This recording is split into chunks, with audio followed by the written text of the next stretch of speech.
Hi friends, இன்றைக்கி என்ன பார்க்க போகிறோன்னா, ஒரு ஹெல்த்தியான ஸ்நாக்ஸ் தாங்க பார்க்க போகிறோம். இது வந்து ஸ்நாக்ஸாகவும் யூஸ் பண்ணிக்கலாம் குழந்தைங்களுக்கு. நீங்கள் மார்னிங் டைமில் வந்து பிரேக்ஃபாஸ்ட்டாகவும் யூஸ் பண்ணிக்கலாங்க. வாங்க எப்படி செய்யுதுன்னு பார்க்கலாம். ஒரு மிக்ஸி ஜாரில் 1 கப் கோதுமை மாவு, ஒரு ஏலக்காய் எடுத்துக்கோங்க.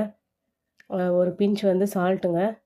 அதுக்கப்புறம் ஒரு பிஞ்ச் வந்து இட்லிக்கெல்லாம் போடுவோம் பார்த்தீங்களா, சோடா உப்பு, அது ஒரு பிஞ்சுங்க. எல்லாமே ஒரு ஒரு பிஞ்சு தாங்க, அதிகமாக யூஸ் பண்ண வேணாம். ஏன்னா அது வந்து நம்மளுக்கு சாஃப்ட்டாக வரணுன்றதுக்காக. அப்புறம் வந்து ஒரு 1/4 ஸ்பூன் வந்து வெண்ணிலா எசன்ஸ் இருந்தால் சேர்த்துக்கோங்க, இல்லைன்னா ஸ்கிப் பண்ணிக்கோங்க. சேர்த்துட்டு அப்புறம் டேஸ்ட் வந்து நான் வந்து ஒரு 1/4 கப் வந்து நாட்டு சர்க்கரை எடுத்து வச்சுருக்கேங்க.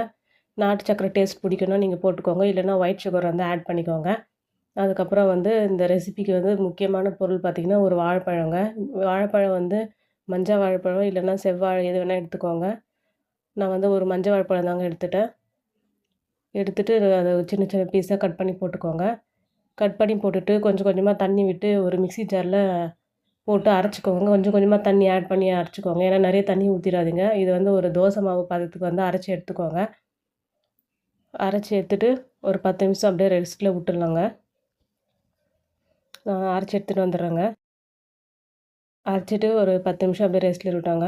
வீடியோ பிடிச்சிருந்தா லைக் பண்ணுங்கள், ஷேர் பண்ணுங்கள், கமெண்ட் பண்ணுங்கள், சப்ஸ்கிரைப் பண்ணிவிட்டு பாருங்கள். ஏன்னா நிறைய பேர் சப்ஸ்கிரைப் பண்ணாமல் தான் பார்த்துட்ருக்கீங்க. பாருங்கள், அரைச்சிட்டு வந்துட்டேன். மாவு பாருங்கள் எந்த அளவுக்கு இருக்குதுன்னு சொல்லிவிட்டு. மாவு வந்து ஒரு தோசை மாவு பதத்துக்கு இருந்தால் போதுங்க நம்மளுக்கு. அப்போ தாங்க நல்லா சாஃப்ட்டாக வரும். ஏன் மிக்ஸி ஜாரில் போட்டு அரைச்சிருக்கேன்னா, நம்மளுக்கு ஈவனாக வந்து மிக்ஸ் ஆகுங்க எல்லா திங்ஸுமே. கட்டிகள் இல்லாமல் நம்மளுக்கு இந்த மாதிரி சூப்பராக ஒரு ஐஸ்கிரீம் பதத்துக்கு நம்மளுக்கு கிடைக்குங்க. ஏன்னா நம்ம கையில் போட்டு கரைச்சா இந்த அளவுக்கு கிடைக்காது. மிக்ஸி ஜாரில் போட்டுக்கோங்க. அப்படியே ஒரு 10 நிமிஷம் ரெஸ்ட்டில் விட்டுட்டு ஒரு பேனில் கொஞ்சம் நெய் தடவிக்கோங்க. நெய் தடவிட்டு உங்களுக்கு சைஸ் வந்து சின்ன சின்னதாக வேணும்னா ஊற்றி எடுத்துக்கோங்க. பெருசு பெருசாக கூட ஊற்றி எடுத்துக்கலாம், ஒன்றும் பிரச்சனை இல்லை.